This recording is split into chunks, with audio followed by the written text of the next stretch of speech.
আসসালামু আলাইকুম। আমি doctor Mohammad Hasan Jafri, MBBS, Dhaka medical college, SBS part 1 physical. বর্তমানে কর্মরত আছি উপজেলা স্বাস্থ্য কমপ্লেক্স কারিগর সাতক্ষীরায়।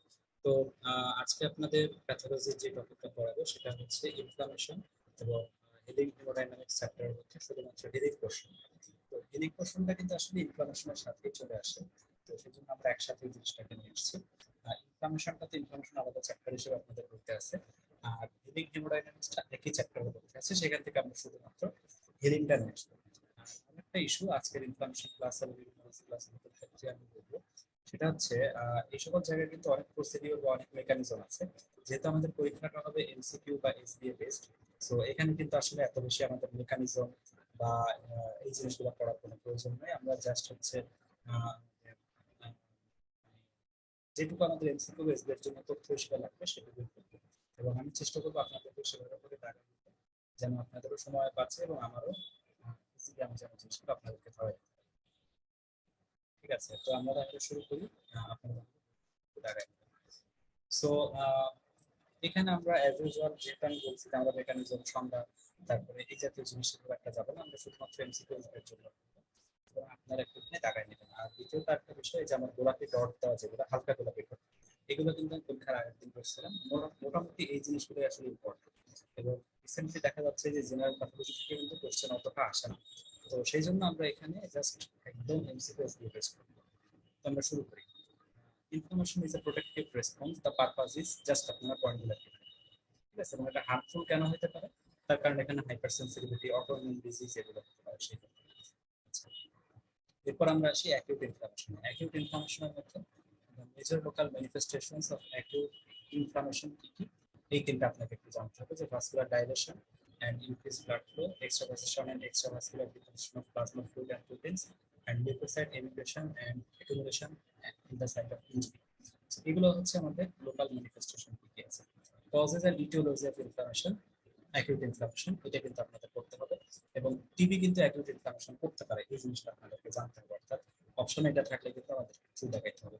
আয়নাইজিং রেডিয়েশন শব্দটা ইম্পর্টেন্ট, কারণ এখানে আসলে নন আয়নাইজিং রেডিয়েশন শব্দটা দিয়ে আপনাকে ফলস লাগাতে হতে পারে।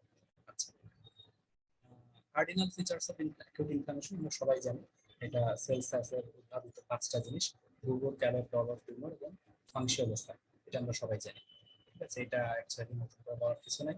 সো তাহলে অ্যাকিউট ইনফ্লামেশনের মধ্যে আমাদের ম্যানিফেস্টেশন এবং কজগুলো বলতে লাগবে। আচ্ছা, এরপর হচ্ছে events or changes of acute inflammation.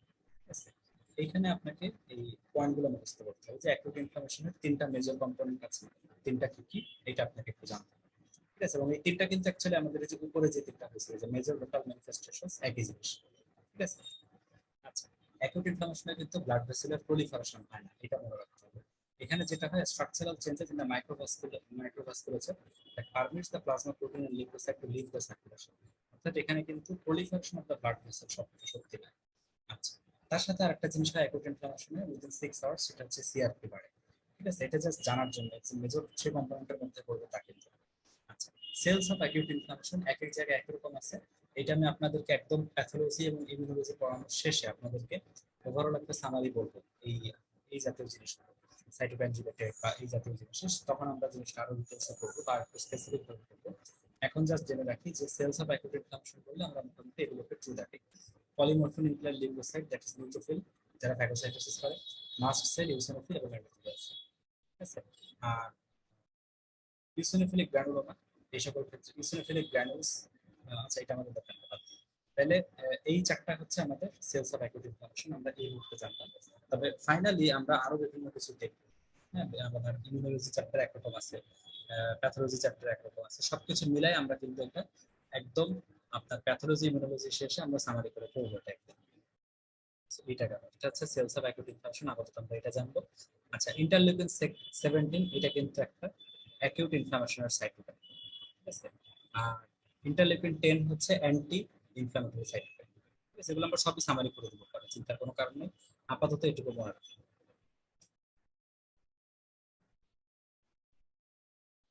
আচ্ছা, তারপর পেজে আমরা আসি। এখানে হচ্ছে ডিটেলস এর জিনিসগুলো একটু বলছে, বাট এই জিনিসগুলো আসলে আমাদের এত বেশি লাগবে। সো আমরা জাস্ট একটু ইম্পর্টেন্ট শব্দগুলো দাগাই নিই যে শব্দগুলো আমাদের লাগবে। ওভারঅল রিডিং কিন্তু আপনাকে সবই করতে হবে, এটা আমি বারবার বলি। ওভারঅল রিডিং পড়লে আপনার কনফিডেন্স থাকে। সো ওভারঅল রিডিং আপনি পড়বেন, আমি জাস্ট আপনাকে স্পেসিফিক শব্দগুলো যেগুলো পরীক্ষার জন্য ইম্পর্টেন্ট দেখা হচ্ছে। সো প্রথম হচ্ছে ভাস্কুলার চেঞ্জ। ভাস্কুলার চেঞ্জের মধ্যে changes in the vascular calibre and flow. তবে তার আগে, আচ্ছা, change in the vascular calibre and flow, এইটার মধ্যে প্রথম যে পয়েন্টটা হওয়া উচিত যেটা এখানে দেয়নি, সেটা হচ্ছে ট্রানজিয়েন্ট ভেসোকনস্ট্রিকশন। ইনফ্লামেশনের শুরুতে যখন ভাস্কুলার চেঞ্জ হয়, শুরুতে কিন্তু সামান্য পরিমাণ ভেসোকনস্ট্রিকশন, এবং সেটা মাত্র ফিউ সেকেন্ডস এর জন্য হবে, এবং এখানে কাজ করবে চম্বকসেন A2, leukotriene C4 D4 E4। এরপরে হবে ভেসোডাইলেটেশন, এবং ভেসোডাইলেটেশনটা হবে হচ্ছে আর্টারিয়ালে, ঠিক আছে, then leads to opening of the new capillary. আর্টারিয়ালে ডাইলেটেশন হবে এবং তার থেকে ক্যাপিলারিগুলো ডাইলেটেশন হবে, এবং it is the one of the earliest manifestations, এটা মনে রাখতে হবে। এটার পিছনে কাজ করে হচ্ছে হিস্টামিন, এটা আপনাকে জানতে হবে। এরপরে এখানে ভেসোকনস্ট্রিকশনে ভেসোডাইলেশন হবে, এখানে ব্লাড ফ্লো বাড়বে। ব্লাড ফ্লো বেশি হওয়ার জন্য এখানে আমরা রুগো পাবো এবং ক্যালর পাবো। এরপর হবে slowing of the blood flow or stasis. Stasis কেন হয়, এই তিনটা কারণ, এটা আমাদের জানতে হবে। এমসিকিউ, এমসিকিউ এর জন্য কিন্তু জেনারেল প্যাথোলজিটা খুবই ইম্পর্টেন্ট, কারণ এখানে প্রচুর পয়েন্ট আছে। এই পয়েন্টগুলো কিন্তু মানে আপনাদেরকে এমসিকিউ এর জন্য বুঝতে হবে। আচ্ছা, এরপর হচ্ছে মাইগ্রেশন অফ লিউকোসাইটস। লিউকোসাইট গুলো মাইগ্রেশন হবে, এবং মাইগ্রেশনের মধ্যে প্রথমত হচ্ছে এরা আপনার রোলিং হবে, মানে প্রথমত হচ্ছে ওয়ালের দিকে যাবে, তারপর রোলিং হবে, এরপর অ্যাডহেশন। অ্যাডহেশন হয়ে মোটামুটি এটা বাইরে চলে আসে। এই বাইরে চলে আসাটা হচ্ছে ইনক্রিজ ভাস্কুলার পারমিয়াবিলিটি বা vascular leakage, which is the hallmark of acute inflammation. Hallmark গুলো কিন্তু আমরা আপনাদেরকে একদম লাস্টে সাম আপ করে দিব, যে টোটাল প্যাথোলজি বা ইমিউনোলজি পড়ার লাস্টে আমরা সাম আপ করে দিব যে হলমার্ক কি কি আছে প্যাথোলজির বিভিন্ন chapter. So hallmark of acute inflammation হচ্ছে ইনক্রিজ ভাস্কুলার পারমিয়াবিলিটি। এখানে মূলত হচ্ছে এক্সুডেটিভ একটা এডিমা হয়, এবং এটি আর কি প্রোটিন রিচ। এখন ইনক্রিজ ভাস্কুলার পারমিয়াবিলিটি কেন হচ্ছে, পয়েন্টগুলো আপনাকে করতে হবে। Formation of endothelial gap in the venules, এখানে কিন্তু ভেনিউলস, আর উপরে ডাইলেটেশন হচ্ছে কিন্তু আর্টারিয়াল, ঠিক আছে, এখানে তাহলে ভেনিউলের ডাইরেক্ট এন্ডোথেলিয়াল গ্যাপ তৈরি হবে, এবং এই জিনিসটা কিন্তু একটা most common reversible part of inflammation, এবং এটা কিন্তু অনলি ভেনিউলে হবে, এটা মনে রাখতে হবে। হিস্টামিন, ব্র্যাডিকাইনিন, লিউকোট্রাইন সাবস্টেন্স এগুলো দিয়ে হবে। এই যে শব্দগুলো বলতেছি, এই শব্দগুলো কিন্তু ইম্পর্টেন্ট পরীক্ষার জন্য। বাকিগুলো কিন্তু আপনি ওভারঅল রিডিং করবেন, বাট অফ লাগানোর দরকার। আর এন্ডোথেলিয়াল সেল রিট্রাকশন, এই রিট্রাকশন হবে কিসের মাধ্যমে, ইন্টারলিউকিন 1, টিএনএফ এবং ইন্টারফেরন গামা। এছাড়া ডিরেক্ট এন্ডোথেলিয়াল ইনজুরির মাধ্যমে হতে পারে, সেল নেক্রোসিস এবং ডিটাচমেন্টের মাধ্যমে, সিভিয়ার বার্ন এবং লাইটিক ব্যাকটেরিয়াল ইনফেকশন এরকম হয়। ডিলেড প্রলং লিকেজ হতে পারে, যেটা 2 থেকে 12 ঘন্টার মধ্যে। প্রথম লিকেজটা কিন্তু 15 থেকে 30 মিনিটের মধ্যে আছে। এরপরে 2 থেকে 12 ঘন্টার মধ্যে ডিলেড প্রলং লিকেজ, যেটা হচ্ছে মোটামুটি ভেনিউল এবং ক্যাপিলারি ক্ষেত্রে প্রযোজ্য। তাহলে কোনটা কোন ক্ষেত্রে প্রযোজ্য, এটাও কিন্তু আপনাদেরকে ভালো করে জানতে হবে। আচ্ছা, এটা হয় হচ্ছে মূলত thermal injury, X-ray, UV radiation, bacterial toxin, এগুলো। লিউকোসাইট মেডিয়েটেড এন্ডোথেলিয়াল ইনজুরি, এটা হচ্ছে টক্সিক অক্সিন স্পিসিস এবং প্রোটিওলাইটিক এনজাইমের মাধ্যমে। আর ইনক্রিজ ট্রান্সসাইটোসিস, অর্থাৎ সেলের মধ্য দিয়ে যে সেলগুলো যায়, এটাকে বলা হয় ট্রান্সসাইটোসিস। এই জিনিসটা হয় মূলত ভিজিএফ এর মাধ্যমে, ভাস্কুলার এন্ডোথেলিয়াল গ্রোথ ফ্যাক্টর। আর leakage from new blood vessel, new blood vessel leakage হওয়া হচ্ছে মেইনলি ডিউরিং অ্যানজিওজেনেসিস, ঠিক আছে, এটা আমরা জানতে হবে। আচ্ছা,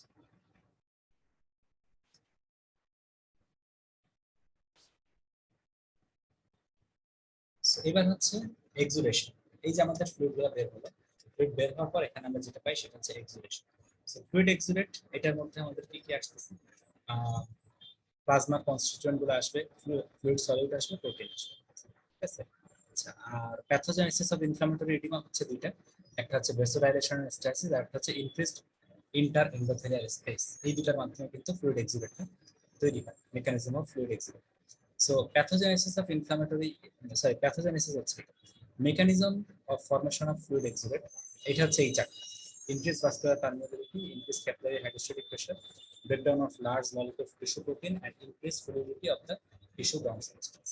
ঠিক আছে, এগুলো জাস্ট আপনাকে জানতে হবে, এখান থেকে এমসিকিউ আসতে হবে। So effects of fluid exudate, এখানে বেনিফিশিয়াল ইফেক্ট কিছু আছে, এগুলো আপনাকে একটু পড়তে হবে, যে ডায়াবেটিস ইরিটেন্স, ইনজুরি কমায়, নরিশ করে, গ্রিন সাবস্টেন্স প্রোটিওলাইটিক এনজাইমের কাছাকাছি নিয়ে ইনহিবিট করে প্রোটিওলাইটিক এনজাইম, যেমন আপনার natural immune products, antimicrobial antibody, anti enzyme, এই জিনিস। পিএইচ কে লো করে, ইনহিবিটস ব্যাকটেরিয়াল গ্রোথ, ঠিক আছে, ফিব্রিন অ্যাপোসাইটোসিস হেল্প করে, এবং microorganism and toxin stimulate immune response, এগুলো। আচ্ছা, হার্মফুল ইফেক্ট কি, এটা হচ্ছে excess medium for bacterial growth, excess fibrin এখানে হচ্ছে অ্যাডিশন করতে পারে, এবং কজেস পেইন, পেইনটা মধ্যে কিন্তু এখানে পেইন করতে পারে। সো এই যে এক্সুডেটিভ এবং ট্রানজিটিভ দুটো জিনিস আছে, এটার মধ্যে পার্থক্য। এক্সুডেটিভ হচ্ছে প্রোটিন কন্টেন্ট বেশি থাকে, 30 গ্রাম পার লিটার, ট্রানজিটিভ 10 গ্রাম পার লিটার। এক্সুলেটে প্লাজমা মতোই থাকে ডিস্ট্রিবিউশনটা, ট্রানজিটেটে দেখা যায় মোস্টলি অ্যালবুমিন, ঠিক আছে, আপনার প্রোটিনের মধ্যে। আর এক্সুলেটে হচ্ছে অ্যালবুমিনের সাথে সাথে অন্যান্য প্রোটিনও থাকতে পারে। আচ্ছা, ফিব্রিনোজেন এক্সুলেটে প্লট করে এবং ট্রানজিটেটে এটা থাকে না। স্পেসিফিক গ্র্যাভিটি দেখা যায় এক্সুলেটে বেশি অবশ্যই। সেলস এক্সুলেটে থাকবে, ট্রানজিটেটে থাকবে না। কজ হচ্ছে ইনক্রিজ ভাস্কুলার পারমিয়াবিলিটি এক্সুলেটে, ট্রানজিটেটে হচ্ছে আপনার হাইড্রোস্ট্যাটিক প্রেসার ফ্যাক্টর। এগুলো হচ্ছে আমাদেরকে এখান থেকে মনে রাখতে হবে।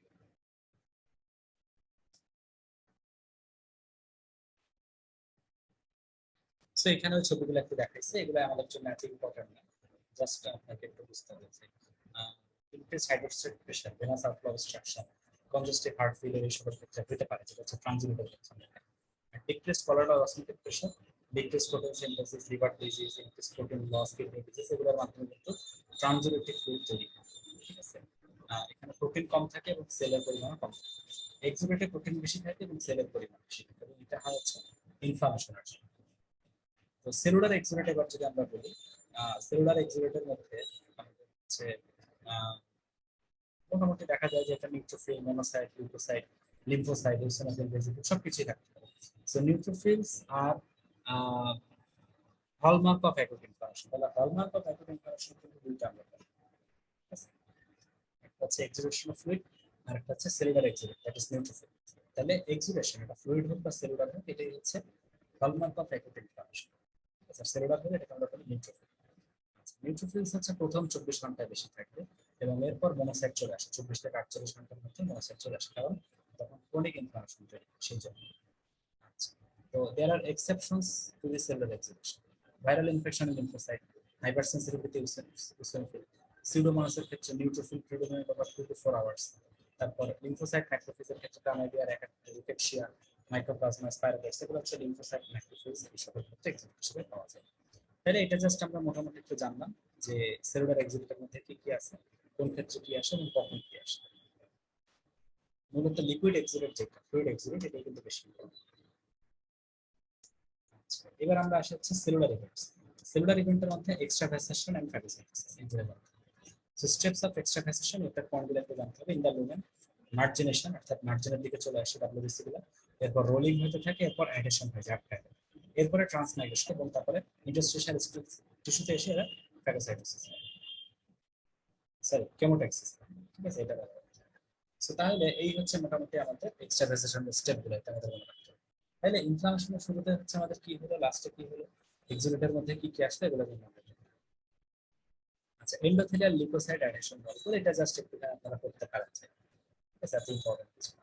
আচ্ছা, এবার আমরা আসি হচ্ছে কেমোট্যাক্সিস। কেমোট্যাক্সিসের মধ্যে মূলত আমাদের কেমো অ্যাট্রাক্টেন্ট যারা যারা আছে এটা আমাদের জানতে হবে। এক্সোজেনাসের মধ্যে আমাদের ন্যাচারাল প্রোডাক্ট, এন্ডোজেনাসের মধ্যে হচ্ছে আপনার কমপ্লিমেন্টারি কিছু জিনিস যেমন C5, তারপরে লাইপোক্সিনেজ পাথওয়ে কিছু জিনিস যেমন LTB4 এবং ইন্টারলিউকিন 8 ফ্যামিলি, এরা সবাই কিন্তু কেমো অ্যাট্রাক্টেন্ট।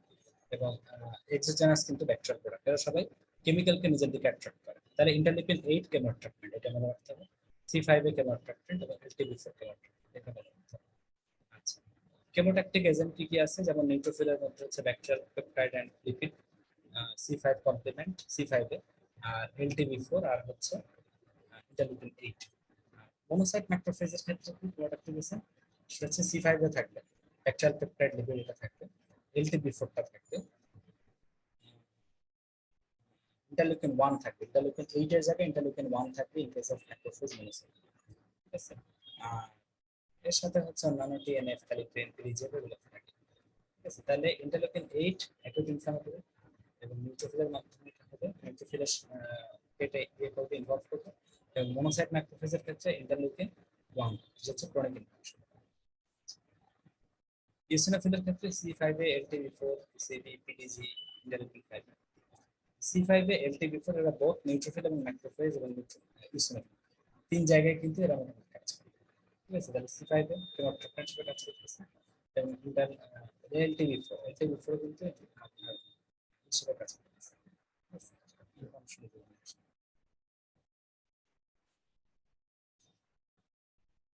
আচ্ছা, so তাহলে এইভাবে করে আমাদের কিন্তু জিনিসটা মনে রাখতে হবে যে C5 এ LTB4, এরা হচ্ছে নিউট্রোফিল, ইওসিনোফিল এবং ম্যাক্রোফেজ, তিনটার ক্ষেত্রে কিন্তু এটা মূলত কেমোট্যাক্সিস এজেন্ট হিসেবে কাজ করে, ঠিক আছে।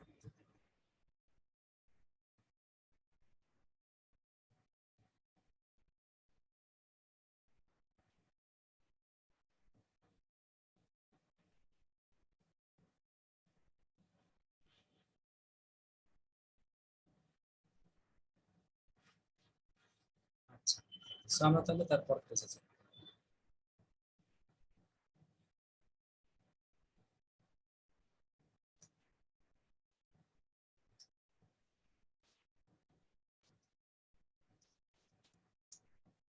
আচ্ছা, অ্যান্টি কেমোট্যাকটিক এজেন্ট কি কি আছে একটু ভাই নামগুলো বলবেন।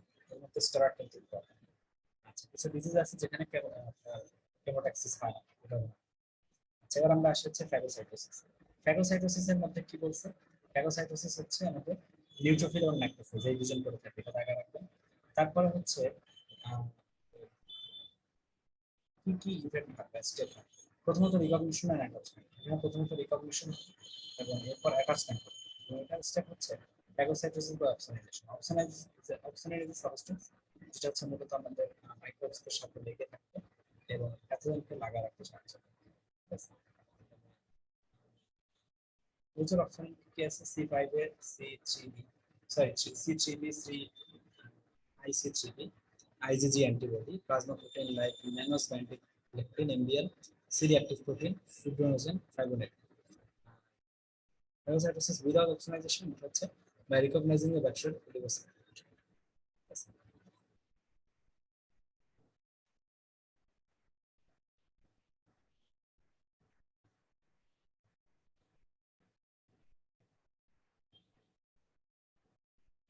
আচ্ছা, তো এখানে আমাদের হচ্ছে কোন কোন জিনিস মূলত অক্সিজেন হিসেবে কাজ করতেছে সেগুলো কিন্তু আমরা দেখলাম। অক্সিজেন হিসেবে কাজ না করলেও কিন্তু ফ্যাগোসাইটোসিস হতে পারে বা রিকগনাইজিং ব্যাকটেরিয়া লাগে। আচ্ছা, এরপর আমরা আসি হচ্ছে এখানে এনগালফিং। প্রথমত অ্যাটাচ করি, রিকগনিশন মানে অ্যাটাচ করি নিউট্রোফিল এবং ম্যাক্রোফেজ।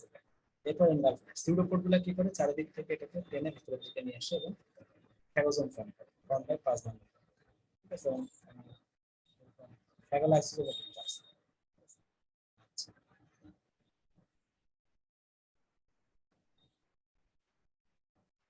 আচ্ছা, কিলিং এন্ড ডিগ্রেডেশন। এরপর হবে যেটা সেটা হচ্ছে কিলিং এন্ড ডিগ্রেডেশন। অর্থাৎ এখানে hydrogen peroxide, nitrogen peroxide, generate system, রস, তারপর আরএফএস, এরা সবাই হচ্ছে মোস্ট ইফেক্টিভ ব্যাকটেরিয়া সিস্টেমের মধ্যে।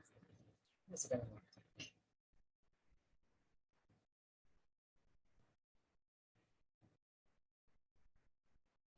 আচ্ছা, এরপর হচ্ছে কিলিং অ্যান্ড ডিগ্রেডেশন।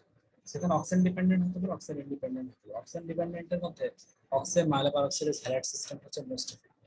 এছাড়াও অন্যান্য কি কি আছে? অক্সিজেন, নাইট্রোজেন, ব্যাকটেরিয়াম, এটা একটু বলতে বলা হয়েছিল আর কি, যে ব্যাকটেরিয়াল কিছু সাইড থাকে। তো এখানে আমরা কিন্তু মোটামুটি যদি ইনফেকশাস ডিজিজ সাথে ব্যাকটেরিয়াল কিছু জিনিসগুলো চলেই আসছে।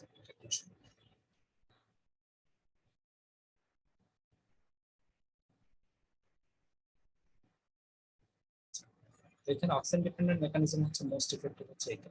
আমরা কি বলে, অক্সিজেন ইন্ডিপেন্ডেন্ট মেকানিজম মধ্যে হচ্ছে লাইসোজাইম, এটা থাকতে পারে, লাইসোজাইম এনজাইম। তারপর lactoferrin, iron binding protein. BPI হচ্ছে ব্যাকটেরিয়াল পারমিবিলিটি ইনক্রিজিং প্রোটিন। ব্যাকটেরিসিড যেমন ডিফেন্সিন, লাইসোজাইম, এই জিনিসগুলো। Antimicrobial protein. ঠিক আছে? যেমন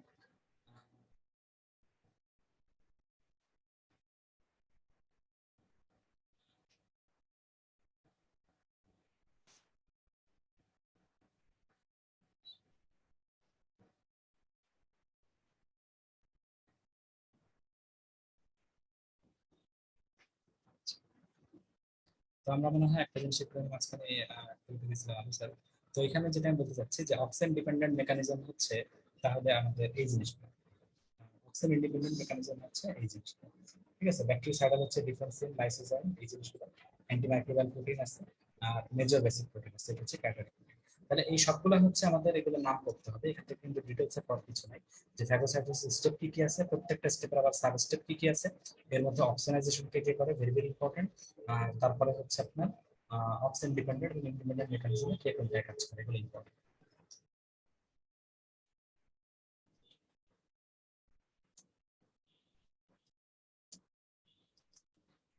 আচ্ছা, লাইসোজোমাল এনজাইম কি কি আছে একটুখানি দেখবেন। ঠিক আছে? তেমন কিছু এখানে লাগবে না।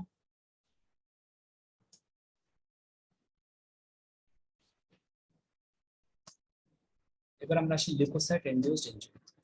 লিউকোসাইট ইনডিউসড ইনজুরি আমাদের জন্য অত ইম্পর্টেন্ট না, জাস্ট আপনি এখানে চাইলে একটু নামগুলো পড়তে পারেন। ঠিক আছে? আর তেমন কিছু দরকার নেই। আচ্ছা, এই ছবিটা clinical features of acute inflammation একটু দেখলে দেখতে পারেন। ঠিক আছে? ইনফ্লামেশনের ক্ষেত্রে কিন্তু তাহলে দেখেন কর্টিকয়েড রিলিজ হয় এবং ইনসুলিন রিলিজ হয়। ঠিক আছে, এটা মনে রাখতে হবে।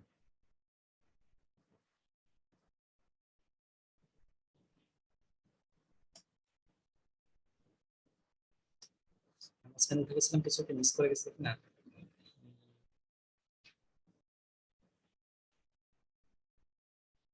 না, আমরা এই জিনিসগুলো মোটামুটি করতেছিলাম। সেখান থেকে কিন্তু এই জিনিসগুলোই আমাদের হচ্ছে কোনোটারই মেকানিজম লাগবে না, জাস্ট পয়েন্ট পয়েন্ট করে যেগুলো আমি পড়াচ্ছি এই জিনিসগুলোই লাগবে। ওকে, এবার আমরা আসি হচ্ছে morphological types of patterns of acute inflammation. ঠিক আছে, এর মধ্যে কি কি আছে আমরা দেখি। Morphological types of patterns, suppurative বা পুরুলেন্ট ইনফ্লামেশন আছে, যেখানে হচ্ছে মূলত পাস ফর্মেশন হয়, an exudate containing the neutrophil, liquid debris and necrotic tissue cell and edema fluid। ঠিক আছে, এবং এটা অ্যাকচুয়াল যে দিয়ে যদি হয় সেক্ষেত্রে কিন্তু লিকুইফেকটিভ নেক্রোসিস হতে পারে, সাবস্টেন্স ডেভেলপ হতে পারে। পায়োজেনিক পাসফরেন ব্যাকটেরিয়া দিয়ে হলে সাধারণত এই পাসফরেন বা সাপোরেটিভ ইনফ্লামেশনটা হয়। ঠিক আছে, আচ্ছা। তো এখানে কমন এক্সাম্পল হচ্ছে acute appendicitis, boil abscess, suppurative pyelonephritis, এরা সবাই হচ্ছে আপনার পুরুলেন্ট ইনফ্লামেশন বা সাপোরেটিভ ইনফ্লামেশন। আচ্ছা, pus is a purulent inflammatory exudate and consist of, এখানে হচ্ছে হেলদি লিউকোসাইট থাকবে, মোস্টলি নিউট্রোফিল থাকবে, ফার্স্ট সেল বা ডেড সেল বা dying cell. Protein rich fluid exudate থাকবে, প্রোটিন থাকবে, টিস্যু ডেবরি থাকবে এবং নেক্রোটিক সেল থাকবে। এছাড়া পায়োজেনিক মেমব্রেনের মধ্যে কি কি থাকবে এগুলো কিন্তু important, zone of healthy neutrophil, newly form capillaries এবং ইয়াং ফাইব্রোব্লাস্ট। এবার আমরা আসি ফাইব্রাস ইনফ্লামেশন। ফাইব্রাস ইনফ্লামেশন হচ্ছে মূলত আমাদের the limiting body cavities such as meningitis, pericarditis, pleural effusion, pleuritis, pericarditis। আচ্ছা, তারপরে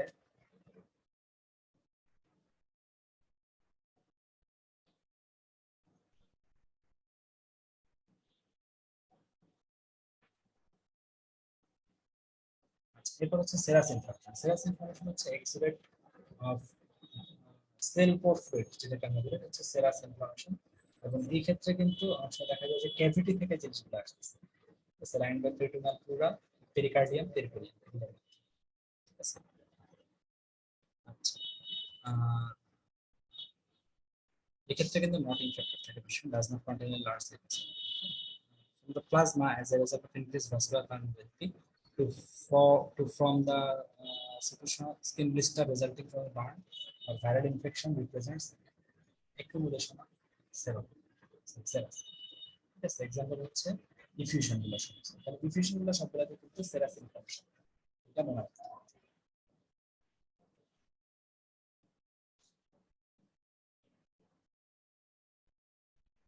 এরপর হচ্ছে সেরোফিব্রিনাস ইনফ্লামেশন, যেমন পেরিকার্ডিটিস, ক্যাটারাল ইনফ্লামেশন হচ্ছে কমন কোড, সিলোমেমোনাস ইনফ্লামেশন হচ্ছে ডিপথেরিয়া, সিলোমেমোনাস কোলাইটিস এবং ক্যান্ডিডা লেশন। হেমোরেজিক ইনফ্লামেশন মধ্যে মেনিনফোকাল এবং রিকেটশিয়াল। আর ভিক্টোরাইজিং প্রভাব হলে ভিক্টোরাইজিং ইনফ্লামেশন হলে অস্ট্রেলিয়ান এবং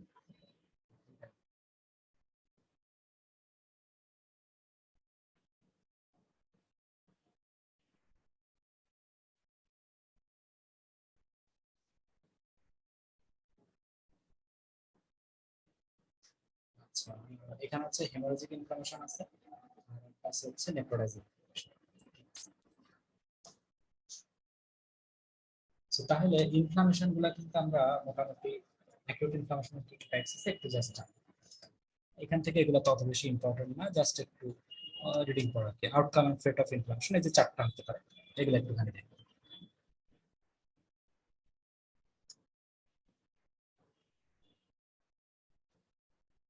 আচ্ছা, এরপর হচ্ছে chemical মেডিয়েটরস of inflammation.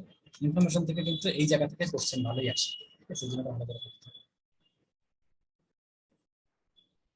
Properties of chemical মেডিয়েটরস কি কি একটুখানি রিডিং করবেন, এমন আহামরি কিছু না, অত ইম্পর্টেন্ট। কেমিক্যাল মেডিয়েটর সোর্সেস, এটা অত ইম্পর্টেন্ট। আচ্ছা, এটা ইম্পর্টেন্ট সেই হিসেবে প্রিফর্ম কারা কারা আছে এটা আপনাকে মনে রাখতে হবে, হিস্টামিন, সেরোটোনিন এবং লাইসোজোমাল এনজাইম। আর নিউলি সিনথেসাইজ মেডিয়েটরস হচ্ছে এরা। ঠিক আছে, কেমিক্যাল মেডিয়েটরস ফ্রম প্লাজমা কি কি আছে এগুলো, এটা জাস্ট আপনাকে একটু বুঝতে পারতে হবে। আচ্ছা, actions of principal mediators of inflammation. হিস্টামিনের ফাংশন হচ্ছে এমবিপি, সরি ফাংশন না, সোর্স হচ্ছে MBP. Mast cell basophil platelet, ঠিক আছে, এবং ফাংশন কি কি করতে হবে এখানে। Serotonin, prostaglandin, leukotriene, platelet activity factor, ROS, nitric oxide, cytokine, interleukin 1, TNF, chemokine, সবাই কিন্তু এখানে আপনাকে মোটামুটি সোর্সগুলো একটুখানি দেখতে হবে। অ্যাটলিস্ট আমি যতটুকু দাগায় রাখছি এই প্রত্যেকটা আপনাকে দেখতে হবে, এবং ফাংশনগুলো কিন্তু আপনাকে একটু দেখতে হবে যতটুকু মনে থাকে। আর প্লাজমা প্রোটিন ডেরাইভড কি কি আছে, কমপ্লিমেন্ট প্রোডাক্ট C5, C4, কাইনিন এবং প্রোটিয়েজেস, এই জিনিসগুলো, ঠিক আছে, এবং এরা সবাই লিভার থেকে আসে, এবং এরা কি ফাংশন করে এখানে দেখেন সুন্দর করে বলা আছে। পেইনের সাথে রিলেটেড কারা কারা দেখেন, কাইনিন, ব্র্যাডিকাইনিনটা এবং প্রোস্টাগ্ল্যান্ডিন, এই দুটো হচ্ছে পেইনের সাথে রিলেটেড, এটা আপনাকে জানতে হবে। প্রোস্টাগ্ল্যান্ডিন এবং ব্র্যাডিকাইনিন পেইনের সাথে রিলেটেড, এছাড়া পটাশিয়ামও কিন্তু পেইনের সাথে related। তাহলে এই চারটা থেকে যতটুকু আপনাকে পারবেন একটু বুঝতে পারবেন, দ্যাট ইজ সোর্সগুলো এবং ফাংশনগুলো যতটুকু আমি অ্যাটলিস্ট বলে দিছি, ততটুকু যদি আপনি দেখেন তাহলে দেখবেন যে মোটামুটি প্রো ইনফ্লামেটরি এবং অ্যান্টি ইনফ্লামেটরি সাইটোকাইন, এগুলো আমরা আরো চ্যাপ্টারে যাবো, আরো অনেক কিছু জানবো। লাস্ট আপনাদের সামারি করব আসছি টোটাল প্যাথোলজি নিউরোলজির পর। তারপর তো জেনে রাখি প্রো ইনফ্লামেটরির মধ্যে আছে হচ্ছে ইন্টারলিউকিন 1, ইন্টারলিউকিন 6 এবং টিএনএফ আলফা। আর অ্যান্টি ইনফ্লামেটরির মধ্যে আছে ইন্টারলিউকিন 10, ইন্টারলিউকিন সরি একটা টিজিএফ বিটা, হচ্ছে অ্যান্টি। তাহলে এই প্রো ইনফ্লামেটরি এবং অ্যান্টি ইনফ্লামেটরি কিন্তু এর বাইরেও কিন্তু আছে, আমরা পড়বো।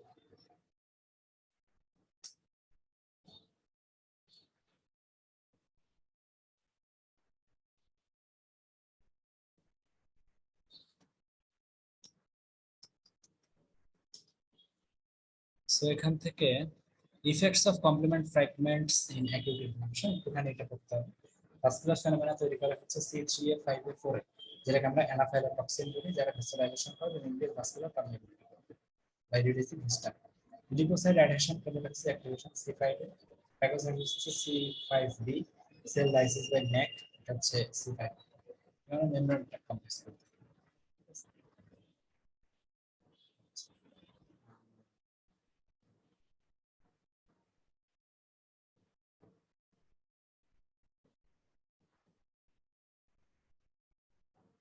তো এখানে আমাদের হচ্ছে ফ্যাগোসাইটোসিস কে করতেছে C3B, এটা ফ্যাগোসাইটোসিস করতেছে। তার সাথে সাথে আমাদের হচ্ছে লিউকোসাইট অ্যাডিশন কমপ্লেক্স অ্যাক্টিভেশন করতেছে C5B, সেল লাইসিস করতেছে ম্যাক, মেমব্রেন কমপ্লেক্স, এটা হচ্ছে C5 থেকে C9, এবং C5 অ্যাক্টিভেটস অ্যাক্টিভিটিস, এই ফাংশনগুলো কিন্তু আপনাদের। আচ্ছা, রিসেপ্টর আয়নের মধ্যে ফার্স্ট মেডিটর রিলিভ ডিউরিং ইনফ্লামেশন হচ্ছে আমাদের হিস্টামিন এবং সেরোটোনিন। হিস্টামিন এখানে হচ্ছে আমাদের কোন সোর্স থেকে আসতেছে সেটা করতে হবে। তার সাথে সাথে এখানে কোন কোন স্টিমুলাই দিলে আমাদের হিস্টামিন রিলিজ হবে এগুলো কিন্তু জানতে হবে। এখানে ইন্টারলিউকিন 1, ইন্টারলিউকিন 8, এরা সবাই কিন্তু আমাকে হিস্টামিন রিলিজ করতে হবে। আচ্ছা, ফাংশন কি কি আছে এখানে, এটা হচ্ছে আর্টেরিয়াল ডাইলেশন। আচ্ছা, principal mediator for of the immediate phase of increase vascular biology.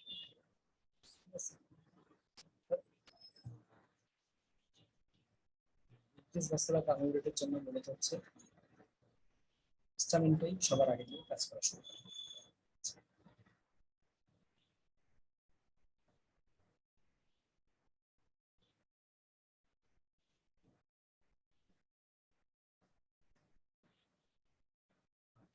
So, তাহলে এটা আমরা এখান থেকে জানবো।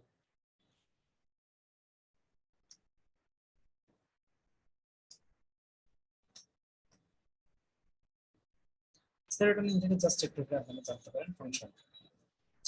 সেরোটোনিন আপনারা পড়তে নাকি চান। যাই হোক, এবার আমরা আসি অ্যারাকিডোনিক অ্যাসিড মেটাবলিটস।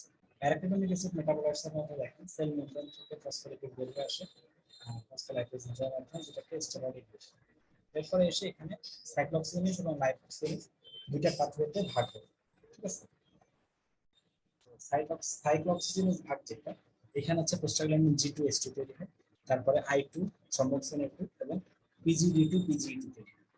লাইপোক্সিনেজ হচ্ছে মূলত লাইপোক্সিন ইনহিবিটর কাজটা, এবং সেখানে এসপিটি মানে হচ্ছে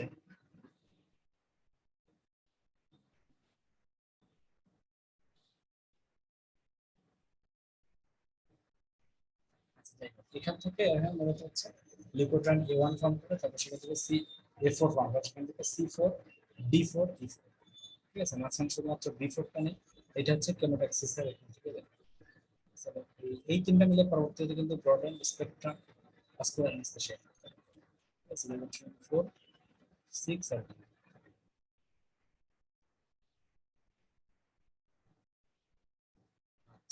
তাহলে এই হচ্ছে মোটামুটি ইস্যু। আর এখান থেকে আপনাকে কিন্তু যে প্রোস্টাসাইক্লিনের ফাংশন কি আছে, ভেসোডাইলেশন, ইনহিবিটস প্যাক্রিয়াল অ্যাক্টিভেশন, সম্মুখ সাইড হচ্ছে উল্টা ভেসোকনস্ট্রিকশন অফ ব্লাড এবং ইয়ে পছন্দ করে, ঠিক আছে। তারপর হচ্ছে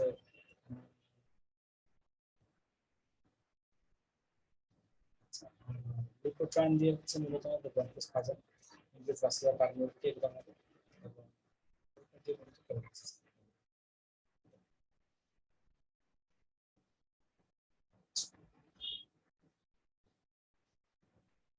তাহলে এই চ্যাপ্টার গুলা আমি বলতেছি অ্যাজ ইউজুয়াল যে এখানে আসলে খুব বেশি পড়ানোর কিছু নাই, সবই জানি, বিদায় দেওয়ার কিছু নেই, শুধুমাত্র আপনাকে আমি বলে দেবো কোনগুলো কাটতে এখানে এগুলো just principal inflammatory actions of arachidonic acid, এটা একটুখানি দেখে দেখতে পারেন, ঠিক আছে। ভেসোডাইলেশন কারা করতেছে, কনস্ট্রাকশন করা, ইনটেস ভাস্কুলার হেমোটক্সিস, লিউকোটক্সিস এগুলো কারা করে।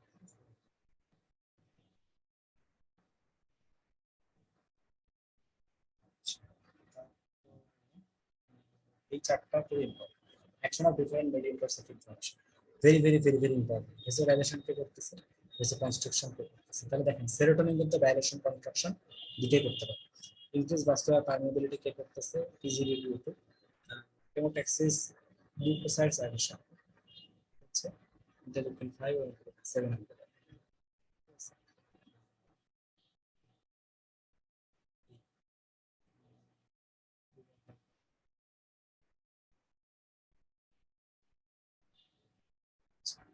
So, এই হচ্ছে মোটামুটি আমাদের এখান থেকে করতে হবে, ঠিক আছে।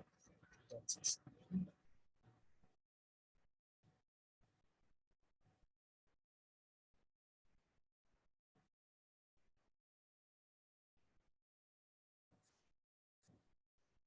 So, এগুলো হচ্ছে আমাদের এখান থেকে মূলত পড়ার বিষয়। এখান থেকে কিন্তু প্রচুর প্রশ্ন আসতে পারে যে ফিভারের জন্য কোন নিউট্রিশন দেয়, ঠিক আছে, ওর জন্য কে দেয়, ওর জন্য কে দেয়। ব্রেইনের ক্ষেত্রে প্রোস্টাগ্ল্যান্ডিন।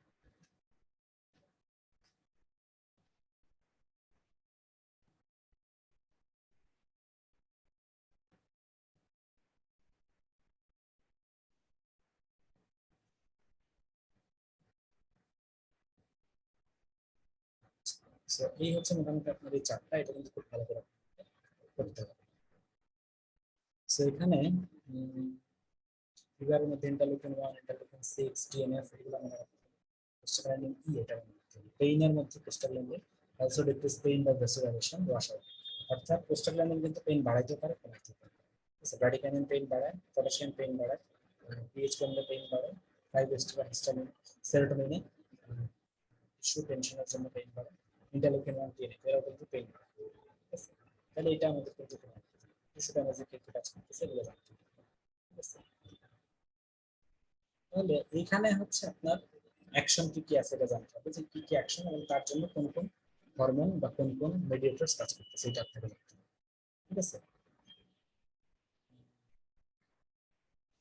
যেগুলো লিখে দেওয়া আছে এগুলো কিন্তু এইভাবে করতে হবে, ঠিক আছে। তাহলে কিন্তু 8 যেমন লেখা শুরু করে দিয়েছে, 1, 5 এর মধ্যে আছে।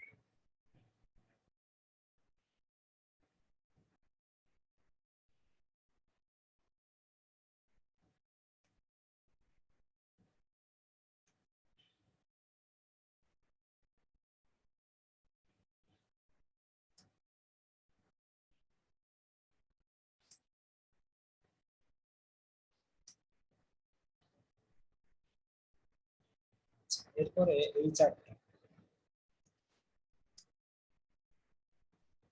একটুখানি দেখলে দেখতে হবে। এর মধ্যে ইম্পর্টেন্ট আমি বলে দিই, প্রোস্টাগ্ল্যান্ডিন D2টা দেখবে, যে মাস্ট সেল থেকে রিলিজ হয়, because TH2 cell is not visible only the brain, যারা হচ্ছে মূলত visible development of allergic disease আছে, অ্যাজমা ডেভেলপ করার জন্য কিন্তু পিজিডিটি বেশি। এছাড়া পিজিডিটির একটা ফাংশন হচ্ছে ভেসোডাইলেশন এবং পানি। ভিজিই2 এটার একটা ইয়ে হচ্ছে প্রতিবেদন, সেটা হচ্ছে ভেসোডাইলেশন এন্ড পারমিয়াবিলিটি দুটোই বাড়বে, ঠিক আছে। আর এখানে হচ্ছে মূলত গ্যাস্ট্রিক সিচুয়েশন কমে, গ্যাস্ট্রিক রিডাকশন, রিটার্ন কন্ট্রাকশন,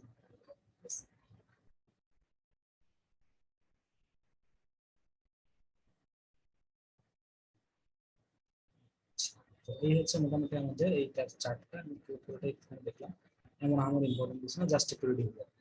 ঠিক আছে, পিজি ডিউটিটা হচ্ছে মূলত পারমিটকে পাড়ায়, আর পিজি ডিউটি হচ্ছে, ঠিক আছে। তাহলে এখান থেকে জাস্ট আপনাকে জিনিস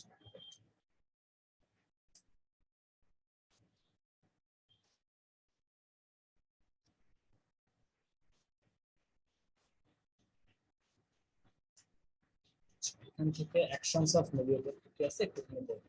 হাই কনসেন্ট্রেশনে দেখা যায় যে বেসো কনস্ট্রাকশন ব্রেকো কনস্ট্রাকশন করে ব্যাকলোড অ্যাক্টিভিটিং ফ্যাক্টর, লো কনসেন্ট্রেশনে কিন্তু ভেসোডাইলেশন এবং ইনক্রিজ ভাস্কুলার টার্ন, এটা একটু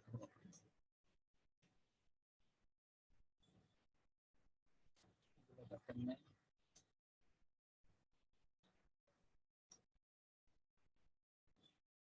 তাহলে এই চারটা যে আমি বলছিলাম এটা কিন্তু একদম ইনফিনিটি স্টেপ টপিক, এটা বুঝতে হবে অ্যাকশন কি এবং মিডিয়েটর।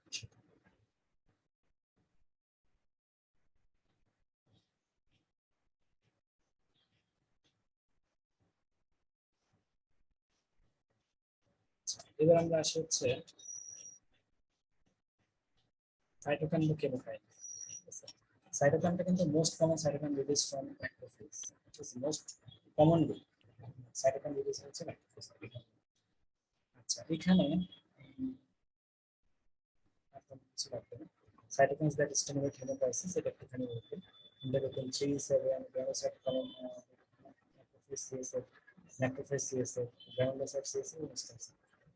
ঠিক আছে, সাইটোকাইন ইনফ্লামেশন, ইনফ্লামেশনের সাইটোকাইন কি আছে, যেমন হচ্ছে অ্যাকিউট ইনফ্লামেশন হচ্ছে পার্শিয়াল এবং প্রি সেলসিক কাজ হচ্ছে এক্সপ্রেসর এবং মেডিসিন মডারেট টু।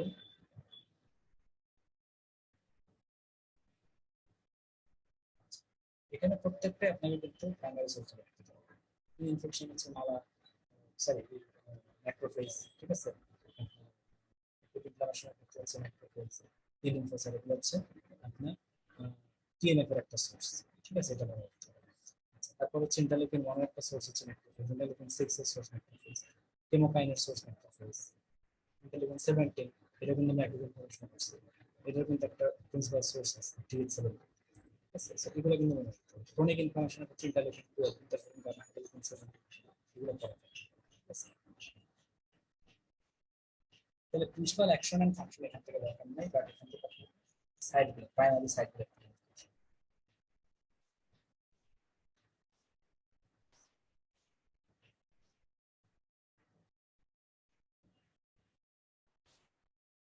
তাহলে এই চারটা আপনাদেরকে এখান থেকে করতে হবে। ঠিক আছে? এই চারটার মধ্যে অ্যাকুট ইনফ্লামেশনের কারা কারা, ক্রনিক ইনফ্লামেশনের কারা কারা, এটা মেনলি পড়ার চেষ্টা করবেন এবং সোর্স গুলো পড়ার চেষ্টা করবেন।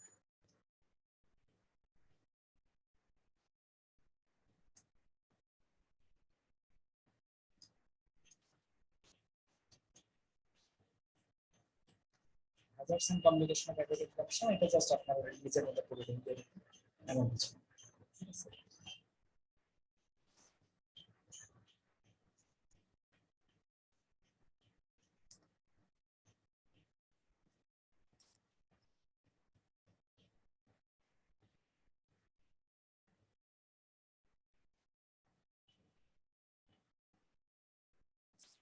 এবার আমরা আসি হচ্ছে ক্রনিক ইনফ্লামেশন।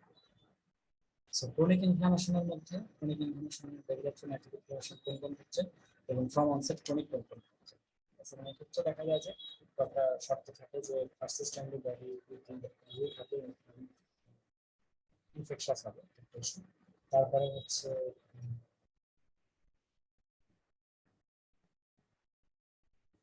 তারপরে হচ্ছে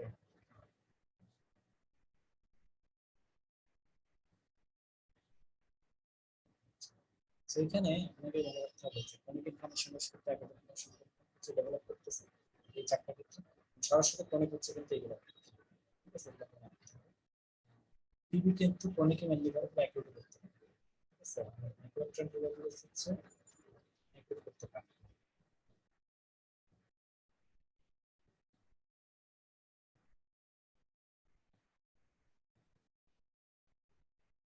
তারপরে হচ্ছে না সেলস অফ ক্রনিক ইনফ্লামেশন, এগুলো খুবই ঝামেলা প্রশ্ন। এখানে হচ্ছে আপনার মূলত ম্যাক্রোফেজ, লিম্ফোসাইট, প্লাজমা সেল এবং মাস্ট সেল, এই কয়েকটা lymphocyte, plasma sell, mast cell.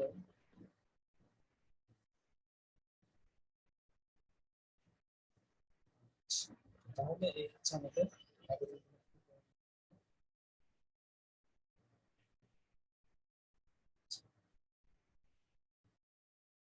prolonged exposure to potential toxic or aggressive agent, এটা জাস্ট আপনার হিস্টোলজিক্যাল ফিচার কি কি আছে আমাদের পরে দেখতে আসুন। এখানে মনোনিউক্লিয়ার সেলস আছে, lymphocyte, macrophage, plasma sell, depends on which percent grade. তারপর সেখানে আমরা স্টেজ, এই ক্ষেত্রে কিন্তু যেহেতু মরফোলজিক্যাল এলিমেন্ট,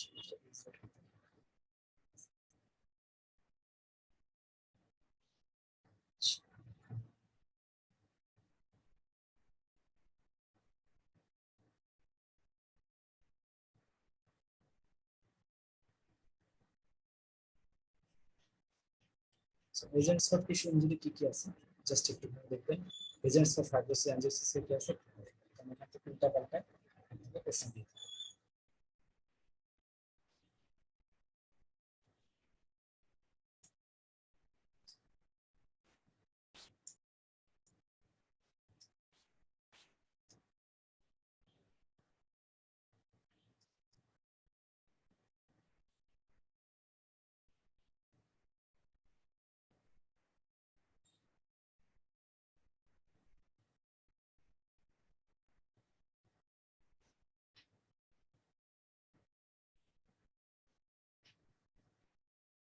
আচ্ছা, আর তেমন কিছু আমি দেখতেছি না। এই তিনটা কন্ট্রোল আগে তিনটা মেকানিজম অ্যাক্টিভেটেড ম্যাক্রোফেজ থেকে কি কি আসে একটুখানি দেখবেন। এর মধ্যে কিন্তু কোয়াগুলেশন ফ্যাক্টর 578, 3578, এটা কিন্তু আসে 3, 5, 7। এছাড়া অ্যাকিউট সরি ক্রনিক ইনফ্লামেশনের সময় লিভার থেকে আসে।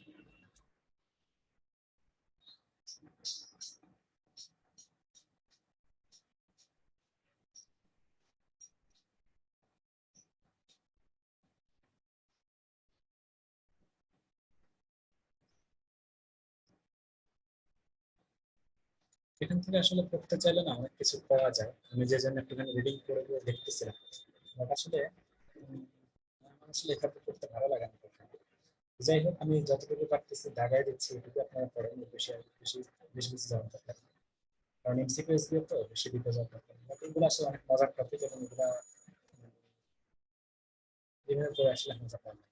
যাই হোক, প্রোডাক্ট সিরিজ বা অ্যাক্টিভেটেড ম্যাক্রোফেজ জাস্ট নামগুলো করবেন। 357 এটা মনে রাখবেন।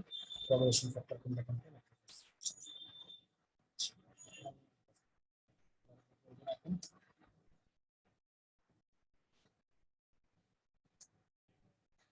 ফাংশন অফ ম্যাক্রোফেজ আমার মনে হয় এটা পড়া ঠিক আছে। এখানে পয়েন্ট করে করে ডিভিশনের চার্ট থেকে দেওয়া আছে, খুব সুন্দর করে এই জিনিসটা আপনারা করবেন।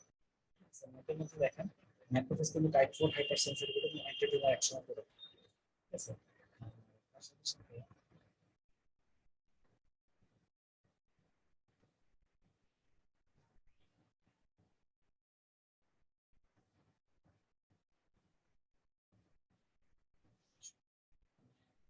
আচ্ছা, এই চারটা কিন্তু ডেভিশন থেকে থাকে, ঠিক আছে। এবং এটাই জন্য initiation and amplification of the inflammatory process করে থাকবে। তার সাথে সাথে হচ্ছে সে cleaning of the microorganism, phagocytosis এবং মাইক্রোঅ্যাকশন ক্লিনিং মেকানিজমের মাধ্যমে।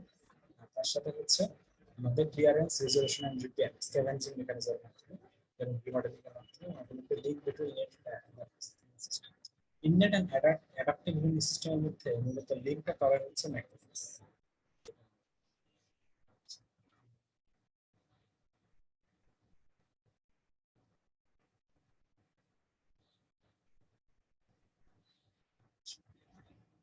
ওকে, সো এগুলো মোটামুটি গেল হচ্ছে আমাদের ফাংশন অফ ম্যাক্রোফেজ, ঠিক আছে। এটা রেজিস্টার চার্ট, এই চারটে tissue destruction in chronic inflammation cause by.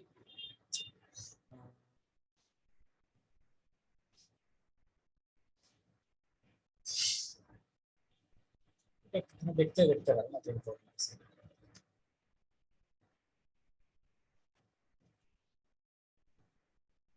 তবে আমরা আসি granulomatous inflammation. Granulomatous inflammation of granuloma, এটা থেকে আমরা কি কি করবো দেখি। এপিথেলিয়াল সেলস অফ গ্রানুলোমা, এটার থেকে আমরা একটু ভিতরে করবো, যেটা এপিথেলিয়াম লাইক একটা সেল, যেটা হচ্ছে মূলত ইনভেস্টিং সেল বলা হচ্ছে।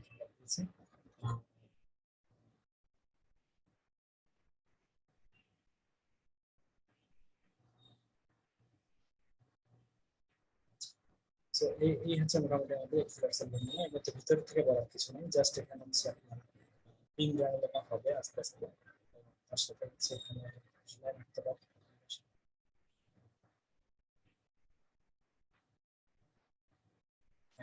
So, আচ্ছা, এখানে একটা জিনিস, তারা কিন্তু অত বেশি ফ্যাগোসাইটিস অ্যাক্টিভিটি দেখাতে পারে না। এটা কিন্তু একটা ইম্পর্টেন্ট এপিথেলিয়াল সেল। ঠিক আছে, তাহলে এটা কিন্তু আমাদের লাগবে। আচ্ছা, এপিথেলিয়াল সেল কোথায় কোথায় পাওয়া যায়, একদম ইনফিনিটি স্ট্রাকচারকে খুব সুন্দর করে করতে হবে। ঠিক আছে, এটা মনে রাখতে পারেন। আচ্ছা, আরেকটা জিনিস, সেটা হচ্ছে গ্রানুলেশন টিস্যু কোথায় কোথায় পাওয়া যায়। গ্রানুলেশন টিস্যু, এটা না, এই জিনিসগুলো থাকবে, এটা মনে রাখার একটা সহজ ফর্মুলা হচ্ছে ইউএসএ ফিশে পিএইচ বেশি। ঠিক আছে, ইউ দিয়ে হচ্ছে আলফা, এস দিয়ে হচ্ছে সাইনাস, এফ দিয়ে হচ্ছে ফিস্চুলা, এস দিয়ে, আচ্ছা এস দিয়ে কিছু নেই, হাই এস দিয়ে কিছু নেই, পিএইচ হচ্ছে পি দিয়ে পাইজেনের গ্রানুলা, পাল্প পলিক্স, এবং হচ্ছে এইচ দিয়ে হচ্ছে গ্রিন। এগুলো হচ্ছে গ্রানুলেশন টিস্যু কোথা কোথায় পাওয়া যায়। ডেড টিস্যুতে কিন্তু গ্রানুলেশন টিস্যু পাওয়া যায়। ঠিক আছে, এটা মনে রাখতে হবে। তাহলে এখান থেকে আমাদের অনেক ইনফরমেশন তো আমরা প্রস্তুত পারি, অনেক ইনফরমেশন, একই ইনফরমেশন যদি আমরা প্রস্তুত পাই, যদিও জিনিসগুলো বেশ এখানে মানে অত সুবিধা করে না, তারপরে পয়েন্টগুলো আপনাদের দেখাচ্ছি। হচ্ছে গ্রানুলোমাস ইনফরমেশন সেল করছি, আর গ্রানুলেশন টিস্যু করছি। জায়ান্ট সেল আর গ্রানুলোমাস সেল যেটাকে আমরা বলি, এটা হচ্ছে মূলত ম্যাক্রোফেজ বা এপিথেলিয়াল সেলের ফিউশনের মাধ্যমে ঘটতে পারে। ঠিক আছে, এবং এই জায়গায় মূলত দেখা যায় ল্যাংহ্যান্স জায়ান্ট সেল থাকে, ল্যাঙ্গার হ্যান্স থাকে, কিন্তু ল্যাংহ্যান্স জায়ান্ট সেল থাকে, এবং তার সাথে সাথে ফরেন বডি জায়ান্ট সেল থাকে। ফরেন বডি জায়ান্ট সেল হচ্ছে স্ক্যাটার্ড অবস্থায় থাকে অনেকগুলো। ল্যাংহ্যান্স জায়ান্ট সেল হচ্ছে সেলের লাইন বরাবর, এদের চাঁদা। ঠিক আছে, এই যে দেখা যায় যে হচ্ছে নিউক্লিয়াস গুলো হচ্ছে একদম ওই মেমব্রেনের চারিদিক থেকে এরকম ঘুরে গোল হয়ে থাকে। ঠিক আছে, তাহলে এপিথেলিয়াল সেল কোথায় পাওয়া যায়, গ্রানুলেশন টিস্যু কোথায় পাওয়া যায়, এবং জায়ান্ট সেল বা গ্রানুলোমা ল্যাংহ্যান্সটা কোথায় পাওয়া যাচ্ছে, এবং ফরেন বডি কোথায় পাওয়া যাচ্ছে। ল্যাংহ্যান্স কিন্তু পাওয়া যাচ্ছে টিবি এবং সাইটোসিসে, এবং ফরেন বডি পাওয়া যাচ্ছে হচ্ছে অন্যান্য ফরেন বডি। তাহলে এখান থেকে কিন্তু এই সকল আপনার এই যে এগুলা যে আছে উদাহরণ, এগুলা কিন্তু বেশি ইম্পর্টেন্ট। আচ্ছা, এখান থেকে আমাদের এই চার্টটা খুব ইম্পর্টেন্ট। এই চার্টের মধ্যে আপনার নন ক্যাজিয়েটিক গ্রানুলোমা কারা করতেছে, হার্ড টিউবার করবে, ক্যাজিয়েটিক হচ্ছে সফট টিউবার করবে। আচ্ছা, সাপোরেটিভ গ্রানুলোমা কারা করতেছে, ডিফিউজ গ্রানুলোমা কারা করতেছে, এটা কিন্তু ভেরি ভেরি ইম্পর্টেন্ট একটা চার্ট। এটা খুব ভালো করে পরীক্ষার দিন সকালে, পরীক্ষার আগের দিন করতে হবে। সেলস অফ গ্রানুলোমা কি কি আছে, ভেরি ভেরি ইম্পর্টেন্ট। ঠিক আছে, এটা করতে হবে। Epithelial cell, fibroblast, lymphocyte, histiocyte, functional Langhans giant cell, central nervous system, এবং হচ্ছে infectious organs. Foreign body granuloma কি, এটা হচ্ছে মূলত আমাদের ট্যাল্ক, সুচার, এগুলোর মাধ্যমে হয়। এপিথেলিয়াল সেল, জায়ান্ট সেল, এরা হচ্ছে দেখা যায় যে মানে এখানে হচ্ছে আমাদের যেটা বিষয় যে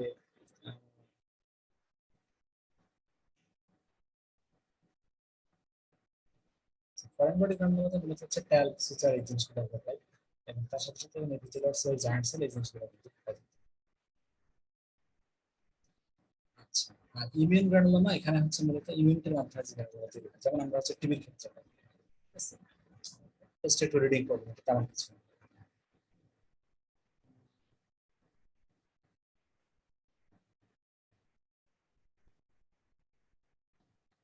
ইমেল বানানোর মধ্যে জাস্ট ডিপেন্ড দুটো ফ্যাক্টরের উপর, এটা একটা বলবো, একটা হচ্ছে টি সেল মডিউলারিটি, একটা হচ্ছে presence of poorly soluble operational.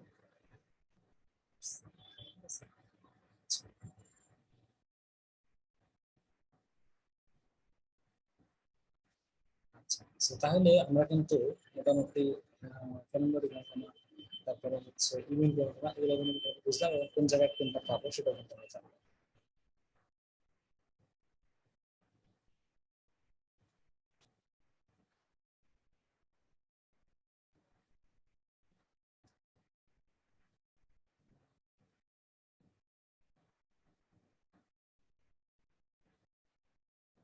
এই লাইনটা একটু দাঁড়াতে পারেন যে activated T lymphocytes produce cytokine 2 that activates other T cells interferon gamma. এরা হচ্ছে আবার ম্যাট্রিক্স সিস্টেম করে ট্রান্সফরমেশন ইনটু রেটিকুলার সেল থেকে জায়ান্ট সেল প্রোডাকশন। এটা একটু আপনাদের জানতে হবে, এটা একটু দেখা যাচ্ছে।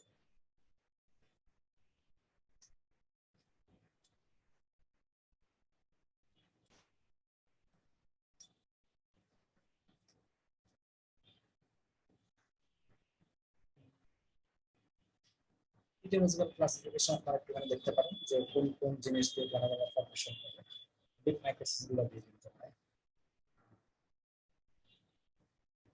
নন কেজিয়েটিভ বা হার্ড টিউবারকুল এটা হচ্ছে মূলত এপিথেলিয়াল সেলের একটা ফোকাস থাকে, প্রফেশনাল ল্যাংহ্যান্স জায়ান্টস।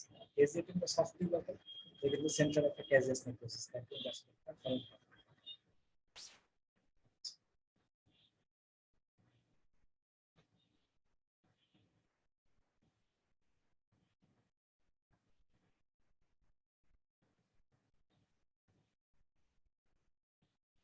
আচ্ছা, সো এরপরে মাইক্রোব্যাকটেরিয়াম টিউবারকুলোসিস এই ক্ষেত্রে হচ্ছে টিউবারকুলার একটা পরিস্থিতি এপিথেলিয়ালের মধ্যে পাওয়া যায়।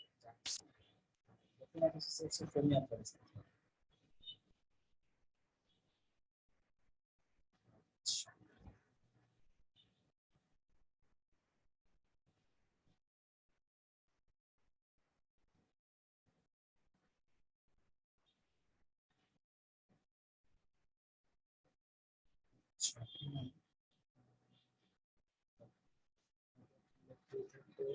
আচ্ছা, টিউবারকুলার ডেফিনেটস দুই ক্ষেত্রে বিভিন্ন এটা হচ্ছে গামা এন্ড টারশিয়ারি সিক্রেস, এটা আমি বলছিলাম। এখানে দেখা যায় সেন্ট্রাল লস অফ মাইক্রোসিস without loss of cellular cellular outline. দেখা যাচ্ছে যে লস হচ্ছে না, বাট তারপরে কিন্তু ইনজুরি।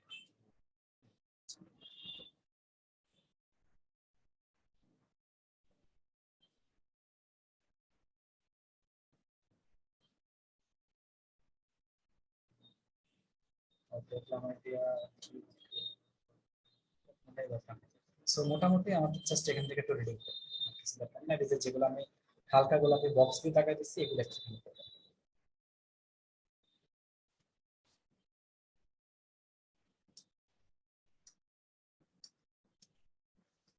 আচ্ছা, এগুলো জাস্ট রিডিং, এটা জাস্ট একটুখানি রিডিং যে আপনার কোন কোন ডিজিজ নির্ণয় করতে পারে, এটা জাস্ট এক্সাম্পল।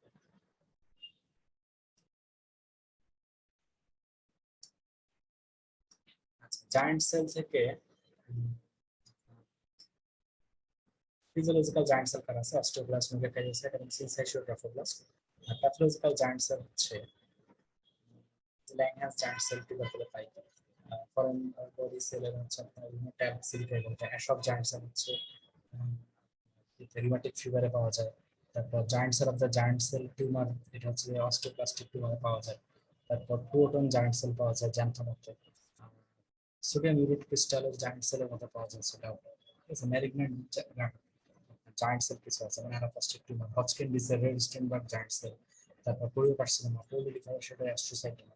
ঠিক আছে, giant cell in the virus infection, যেমন giant cell of herpes simplex, ওয়াটকিন Finkeldey, Finkeldey giant cell of measles. ঠিক আছে, এগুলো সবাই কিন্তু জায়ান্ট সেল।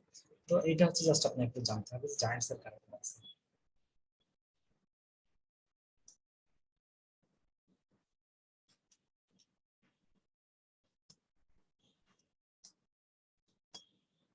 আচ্ছা, সিস্টেমিক ইফেক্টস অফ ইনফ্লামেশন, এটার মধ্যে জাস্ট আপনার অ্যাকিউট ফেজ রেসপন্স যেটা আমরা বলি বা এসআইআরএস বলি, এগুলো জাস্ট এখানে বলা আছে, রিডিং করবেন কারণ এখান থেকে প্রশ্ন আসে। ঠিক আছে, ফিভারের ক্ষেত্রে কে কি কাজে লাগে, ইন্টারলিউকিন 1 6 পিজি। ঠিক আছে, তারপরে সোমনোলেন্স হতে পারে, ঘুম বেশি আসতে পারে। ঠিক আছে, তারপরে হচ্ছে হিমোরাইমিস কি কি হতে পারে, এগুলো আমরা তো পরে করছি সমস্যা এগুলো আসতে পারে।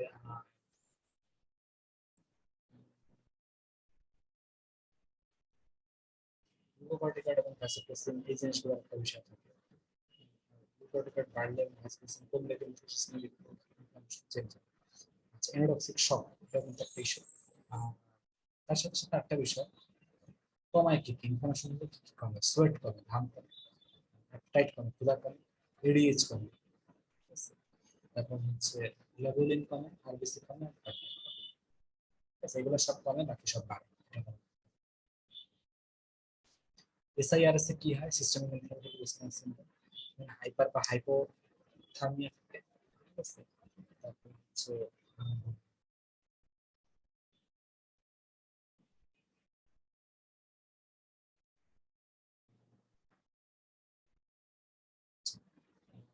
এসআইআরএস হচ্ছে মূলত মানে দুই ধরনের কন্ডিশন হতে পারে, hypothermia, increase decrease WBC, tachycardia, tachypnoea, চারটা জিনিস একসাথে হলে তখন আমরা এটাকে এসআইআরএস বলি।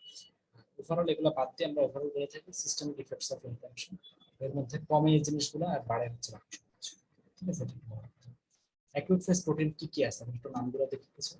ইন্টারলিউকিন 6, এটা কিন্তু অ্যাকিউট ফেজ প্রোটিন, ঠিক আছে। Interleukin 1, TNF, C reactive protein. তারপর হচ্ছে এসএ, এসএ হচ্ছে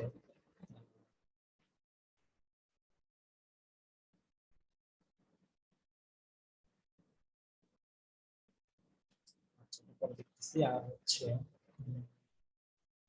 এসএলই, আলসারেটিভ কোলাইটিস, লিউকেমিয়া, এগুলো ক্ষেত্রে কিন্তু পাওয়া যায়। ইন্টারলিউকিন 6, ইন্টারলিউকিন 1, তারপর হচ্ছে সিআরপি, এসএ, সেরাম অ্যামাইলয়েড এ প্রোটিন, এসএ, সেরাম অ্যামাইলয়েড এসএ। তো এই জিনিসগুলো হচ্ছে মূলত আমাদের synthesised part.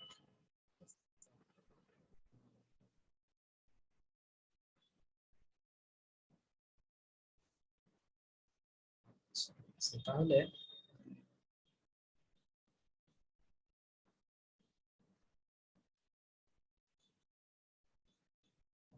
Acute phase protein এখানে কতগুলো উদাহরণ দেওয়া আছে, ভিতরটা না পড়লেও চলবে। ভিতরটা রিডিং দিয়ে রাখবেন, ডেভিশন থেকে দেওয়া মনে হয় এটা, এটা রিডিং দিয়ে রাখা যাবে, ঠিক আছে। আহ, এখান থেকে বলবেন সিআরপি, সেরাম অ্যামাইলয়েড এ প্রোটিন, ফিব্রিনোজেন, সেলুলোপ্লাস্টিক, ঠিক আছে। তারপর আপনার ফেরিটিন, ল্যাক্টোফেরিন, হেপ্টোগ্লোবিলিন, হেপসিলিন, অ্যান্টিকোয়াগুলেন্ট, কমপ্লিমেন্ট, যেটা সবাই হচ্ছে অ্যান্টি অ্যাকিউট ফেজ প্রোটিন, ঠিক আছে। এছাড়া আলফা অ্যান্টিট্রিপসিন, আলফা অ্যান্টিকাইমোট্রিপসিন, আলফা 2 ম্যাক্রোগ্লোবিলিন, তারপর ম্যাননোজ বাইন্ডিং প্রোটিন, তারপর হচ্ছে আপনার লিউকোপলিস্যাকারাইড এন্ডোটক্সিন বাইন্ডিং প্রোটিন, বিলিরুবিন, এটা সবাই কিন্তু অ্যাকিউট ফেজ রিঅ্যাক্টর, এগুলো মনে রাখতে হবে।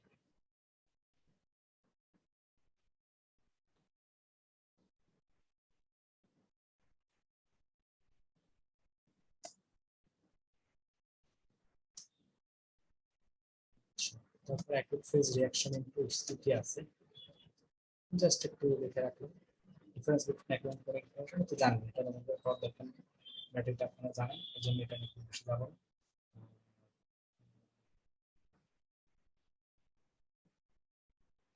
অ্যাকিউটে কিন্তু নিউরোভাস্কুলার সিস্টেম তৈরি হয়, সেটা ক্রনিকের সাথে।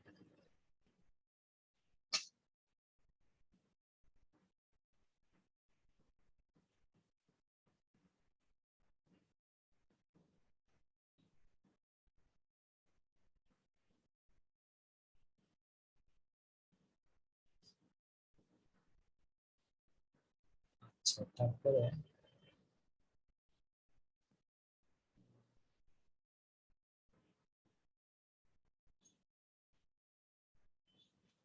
এগুলো লাগবে না। আচ্ছা, এই চারটা খুবই ইম্পর্টেন্ট, এই চারটা ইনফিনিটি স্টার টপিক, এটা খুব ভালো করে করতে হবে, ঠিক আছে। এখানে দেখেন অ্যাকিউট যে কোনো ক্ষেত্রে বলেন, বা নেক্রোটাইজিং ক্ষেত্রগুলাই বলেন, বা অ্যাকিউট ইনফ্লামেটরি ক্ষেত্রগুলাই বলেন, এই সকল ক্ষেত্রে কিন্তু ইএসআর সিআরপি দুটোই বাড়ে, ঠিক আছে। ক্রনিক ক্ষেত্রে দেখা যায় ইএসআর সিআরপি দুটোই বাড়ে, তবে ইএসআরটা বেশি ডিসপ্রপোর্শনেটলি বাড়ে, sepsis, endocarditis, tuberculosis, chronic bacterial infection। এসিডি যোগদানে দেখা যায় সিআরপি নরমাল থাকে, মাল্টিপল মাইলোমাতে সিআরপি নরমাল, এবং pregnancy, old age, end stage জেনারেলিসি, এগুলোর ক্ষেত্রে কিন্তু সিআরপি নরমাল। তবে সিআরপি শুধুমাত্র ইনফ্লামেশন এবং ইনফেকশনে বাড়ে। ইএসআর কিন্তু এই সকল ক্ষেত্রে ছাড়াও আপনার বিভিন্ন অটোইমিউন ডিজিজ যেগুলো আছে বা ক্যান্সার ক্যান্সার যেগুলো আছে এগুলোর ক্ষেত্রে কিন্তু সেটা তাহলে সিআরপি হচ্ছে একটা মোর স্পেসিফিক নাম করা ইনফ্লামেশন। ইএসআর কিন্তু ইনফ্লামেশন ছাড়াও আরো অনেক ক্ষেত্রে ঘটতে পারে, সেটা মনে রাখতে হবে।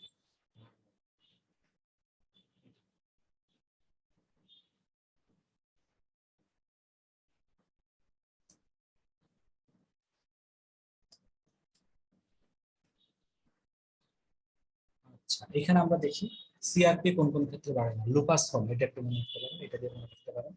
আর সিআরপি কোন কোন ক্ষেত্রে বাড়ে, যে কোনো একটা মনে রাখবে, ক্যামব্রিয়ান বা লুপাস ফর্ম, যে কোনো একটা মনে রাখতে পারেন। আমার মনে হয় লুপাস ফর্ম মনে রাখাটা বুদ্ধিমান পাচ্ছে, যেটা বাড়ে না। ঠিক আছে। আচ্ছা, granuloma of TB, granuloma of সাইটোপসিস। গ্রানুলোমা অফ টিবি হার্ড এবং সফট দুটোই হতে পারে, সাইটোপসিসটা শুধু হার্ড হবে, টিবিটা হচ্ছে কনফ্লুয়েন্ট হবে, আর এদেরটা হচ্ছে ডিসক্রিট, আলাদা আলাদা হবে। টিবিটা হচ্ছে লিম্ফোসাইট প্রেজেন্ট, সাইটোপসিসটা লিম্ফোসাইট অ্যাবসেন্ট থাকে, নেকেড। আচ্ছা আচ্ছা, টিউবারকুল এবং গামা পার্থক্য এটা এখানে দেখেন। টিউবারকুলে ক্যাজিয়েশন, গামা হচ্ছে গামাটাস। এখানে লিম্ফোসাইট বেশি, এখানে লিম্ফোসাইট কম। এখানে আবার প্লাজমা সেল বেশি, গামাতে কিন্তু প্লাজমা সেল বেশি, কারণ এসব জায়গায় অ্যান্টিবডি তৈরি হয়। আচ্ছা, তারপরে হচ্ছে আপনার জায়ান্ট সেল টিউবারকুলে লার্জ, গামাতে স্মলার। ব্লাড ভেসেল টিউবারকুলে অ্যাবসেন্ট, গামাতে প্রেজেন্ট। ঠিক আছে। আচ্ছা, কোশ্চেন আনসার তো আমরা আপনাদেরকে পাঠিয়ে দিব। আচ্ছা, হিলিং রিপেয়ার আজকে যাবো আজকে ওখানে।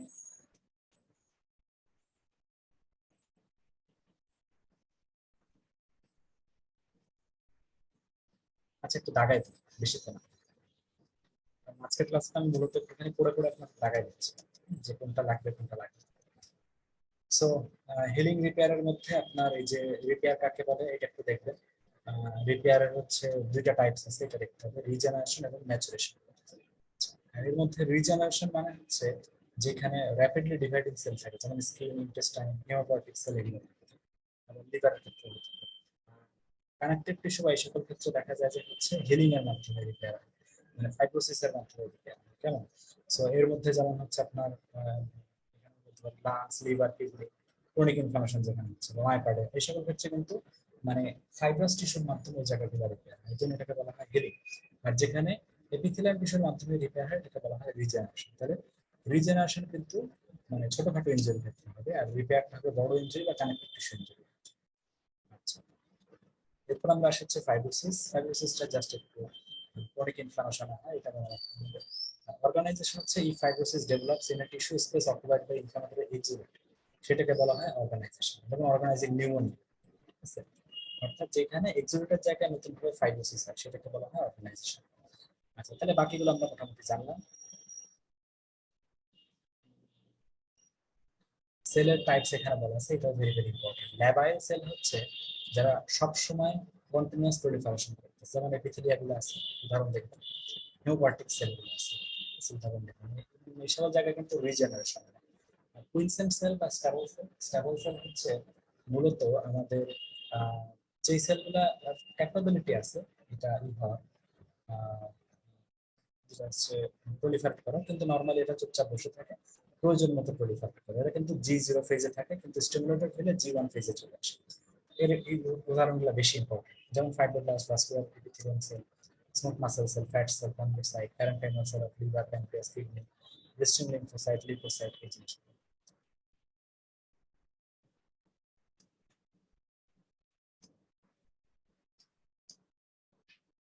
আচ্ছা, নন ডিভাইডিং বা পার্মানেন্ট সেল কি কি আছে? এটা হচ্ছে তিনটা: নিউরন, কার্ডিয়াক সেল এবং স্কেলেটাল মাসেল। আমি এগুলোর মধ্যে বলছি যে নিউরনের ক্ষেত্রে কিন্তু আপনি পেরিফেরাল নার্ভাস সিস্টেমে যদি সোয়ান সেল চিন্তা করেন, তাহলে এর মধ্যে দিয়ে কিন্তু কিছুটা গ্রো করতে পারে নিউরন।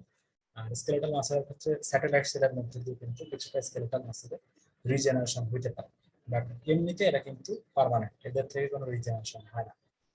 আচ্ছা, রিপেয়ার বাই হিলিং। হিলিং এর ক্যারেক্টারিস্টিক হচ্ছে আপনার গ্রানুলেশন টিস্যু ফর্মেশন হবে, leading to fibrosis and scar formation. Granulation tissue is the hallmark of healing, এটা মনে রাখতে হবে, ভেরি ভেরি ইম্পর্টেন্ট। আচ্ছা, কম্পোনেন্টস অফ হিলিং, জাস্ট এগুলো পড়বেন কি কি কম্পোনেন্ট আছে। এর মধ্যে আপনার অ্যানজিওজেনেসিস রিলেটেড দুটা পার্ট আছে, ভাস্কুলোজেনেসিস এবং অ্যানজিওজেনেসিস। ভাস্কুলোজেনেসিস এর মধ্যে হচ্ছে আপনার এখানে primitive vascular network during embryogenesis, এটাকে বলা হয় ভাস্কুলোজেনেসিস। অ্যানজিওজেনেসিস হচ্ছে একদম যে জায়গায় ভেসেল ছিল না সেই জায়গায় ভেসেল তৈরি, এটাকে বলা হয় অ্যানজিওজেনেসিস বা নিওভাস্কুলারাইজেশন। ঠিক আছে, এবং এটা হয় কিন্তু প্রথমটা হয় হচ্ছে এমব্রায়োনিক অ্যানজিওব্লাস্ট থেকে, এবং অ্যানজিওজেনেসিসটা হয় হচ্ছে ইপিসি, এন্ডোথেলিয়াল প্রিকারসর সেল থেকে। আচ্ছা, গ্রোথ ফ্যাক্টরস ফর অ্যানজিওজেনেসিস একটুখানি দেখে নেবেন। আচ্ছা, আর নেগেটিভ সিগন্যাল দেখা হচ্ছে AMG2, অর্থাৎ এরা ইনহিবিট করে অ্যানজিওজেনেসিস। ফাইব্রোব্লাস্ট মাইগ্রেশন প্রলিফারেশনকে কে কে ই করে সেটা দেখতে হবে। এই সকল জায়গা থেকে সাইটোকাইন বা এই রিলেটেড কেমিক্যাল জিনিসগুলো কিন্তু বেশি থাকে। ডিপোজিশন অফ এক্সট্রাসেলুলার ম্যাট্রিক্স কে কে করতেছে এটা দেখবেন, টিস্যু রিমডেলিং কে কে করতেছে, ঠিক আছে, এগুলো দেখবেন। ডিপেন্ডেন্ট অন জিঙ্ক আয়ন, এজন্য আমরা কিন্তু জিঙ্ক দেই পেশেন্টকে। স্কার ফরমেশন, স্কার ফরমেশন হচ্ছে আপনার collagen, elastic tissue, ECM component, just general. Growth factors and cytokines involved in regeneration and wound healing, নামগুলো একটুখানি দেখুন। গ্রোথ ইনহিবিটরস কে আছে, হিয়ার টু দিয়ে মনে রাখবেন, এটা হচ্ছে হেপারিন। আই দিয়ে হচ্ছে আপনার ইথেন। আচ্ছা, আই দিয়ে হচ্ছে হচ্ছে আপনার এই যে E two, prostaglandin E two, sorry. I দিয়ে হচ্ছে ইন্টারফেরন, আর এ দিয়ে হচ্ছে অ্যানজিওপয়েটিন, ঠিক আছে, হিয়ার, এটা মনে রাখতে হবে। অর্থাৎ এইচ দিয়ে হেপারিন, ই দিয়ে হচ্ছে প্রোস্টাগ্ল্যান্ডিন ই টু, আই দিয়ে হচ্ছে ইন্টারফেরন, এবং এ হচ্ছে অ্যানজিওপয়েটিন। এটা হচ্ছে গ্রোথ ইনহিবিটরস, বাকি সবাই কিন্তু গ্রোথ ফ্যাক্টর। তাহলে এখান থেকে হিলিং রিপেয়ারের মধ্যে আমরা কিন্তু সংজ্ঞা টংজ্ঞা গুলো করলাম, সেলের টাইপসটা ভেরি ভেরি ইম্পর্টেন্ট। তার সাথে এখানে হচ্ছে আপনার হিলিং এর বিভিন্ন স্টেপ, এবং প্রত্যেকটা স্টেপে কি কি লাগে সেগুলো করলাম, ফ্যাক্টর কি কি আছে। কোলাজেন, কোলাজেন থেকে লাগাই দেই কি কি লাগবে। কোলাজেন থেকে হচ্ছে আপনার এগুলো এত লাগে না আসলে, যেটা আমি পড়ছিলাম। কোলাজেনের টাইপ কি কি আছে এবং এদের ডিস্ট্রিবিউশন কি, এটা পড়তে হবে। এবং এই ডিস্ট্রিবিউশনটা আমার কাছে মনে হয়েছে এটা আসলে হিস্টোলজি থেকে আমি একবার এখানে লিখছিলাম, যেটা আমি আপনাদের হিস্টোলজি ক্লাসে পড়াচ্ছি। সো এটা কিন্তু এখানে আপনাকে করতে হবে, একই জিনিস এখানে লেখা, এই জিনিসটা আমি ওখানে বলে দিচ্ছিলাম, এখানে ওটা করতে হবে। এবং এই জিনিসটা আমি কিন্তু আমার হিস্টোলজি গাইড থেকে লিখছি, সুতরাং এই সেম জিনিস আপনাকে কিন্তু এখানে আবার করতে হবে, এবং খুব ইম্পর্টেন্স দিয়ে করতে হবে, কারণ এখান থেকে কিন্তু প্রশ্ন আসে। এটা যেহেতু হিস্টোলজি পড়াইছিলাম, এখান থেকে আমি পড়াইলাম না, একই জিনিস দেখে নিন। আচ্ছা, গ্রানুলেশন টিস্যুতে আসি। গ্রানুলেশন টিস্যু হচ্ছে কন্টেন্টস, কি কি জিনিস কন্টেন্ট করে, ভেরি ভেরি ইম্পর্টেন্ট, এটা লাগবে, ঠিক আছে। Fibroblast, blood vessel, ECM, extracellular matrix আর কি, তারপর আরো অনেক কিছু আছে। ক্যারেক্টারিস্টিক্স অফ গ্রানুলেশন টিস্যু, এটা একদম ইনফিল্ড টেস্টার একটা টপিক, এটা খুব সুন্দর করে আমাদেরকে করতে হবে। নিউ ক্যাপিলারি এখানে থাকবে, নার্ভ সাপ্লাই থাকবে না, এটা মনে রাখতে হবে, এবং মোনোসাইটের একটা কোড থাকবে, এগুলো মনে রাখতে হবে। হিস্টোলজিক্যাল ফিচার কি, এগুলো কিন্তু ভেরি ভেরি ইম্পর্টেন্ট, মনে রাখতে হবে, ঠিক আছে। আচ্ছা, গ্রানুলেশন টিস্যু কিন্তু prominent in secondary union, microscopic and primary union, এগুলো মনে রাখতে হবে। Function of granulation tissue important. Fate of granulation tissue, scar formation করে এবং ভাস্কুলার রিজেনারেশন কন্টিনিউ করে, এখানে কিন্তু আস্তে আস্তে অ্যাভাস্কুলার স্কার ফর্মেশন করে, এগুলো মনে রাখতে হবে। আচ্ছা, ডিফারেন্স বিটুইন গ্রানুলোমা এবং গ্রানুলেশন টিস্যু অত ইম্পর্টেন্ট, জাস্ট একটু মনে রাখবেন, মানে একটু রিডিং করবেন। তবে গ্রানুলোমায় কিন্তু ভাস্কুলারাইজ না, গ্রানুলেশন টিস্যু কিন্তু ভাস্কুলারাইজ, এটা মনে রাখবেন। আচ্ছা, granuloma, sorry, granulation tissue present in কোথায় কোথায়, অ্যাবসেস, সাইনাস এন্ড আলসার। স্কার এবং নেক্রোসে কিন্তু গ্রানুলেশন টিস্যু থাকে না, এটা মনে রাখতে হবে। আচ্ছা, কিউটিনিয়াস উন্ড হিলিং, এগুলো আমাদের জন্য অত ইম্পর্টেন্ট না। হিলিং বাই প্রাইমারি ইন্টেনশন বলতে আমরা বুঝি যখন একটা ক্লিন আনইনফেক্টেড সার্জিক্যাল উন্ড আমরা যখন সুচার দিয়ে লাগাই দিই, সেটা হচ্ছে প্রাইমারি ইন্টেনশনের মাধ্যমে লাগে, ঠিক আছে। আহ, এই, আচ্ছা, এখানে সেল কি কি কাজে লাগে এগুলো একটু দেখতে হবে, ঠিক আছে। আচ্ছা, primary intention only epithelial layer involve হয়, অনলি ফোকাল একটা ডিসরাপশন হয়, no infection, minimum granulation, minimum scar, no contraction, এই বৈশিষ্ট্যগুলো আপনাকে করতে হবে। সেকেন্ডারি হিলিং অথবা হিলিং বাই সেকেন্ডারি ইন্টেনশন হচ্ছে ইনফ্রাকশন, ইনফ্লামেশন, অ্যাবসেস, এই সকল ক্ষেত্রে, অর্থাৎ যেখানে বড় ধরনের ডিফেক্ট হচ্ছে সেই জায়গাটায় হচ্ছে একটা স্কার ফর্মেশনের মাধ্যমে হবে, হচ্ছে secondary intention. So primary healing secondary healing এর পার্থক্যটা আপনাকে একটু রিডিং করতে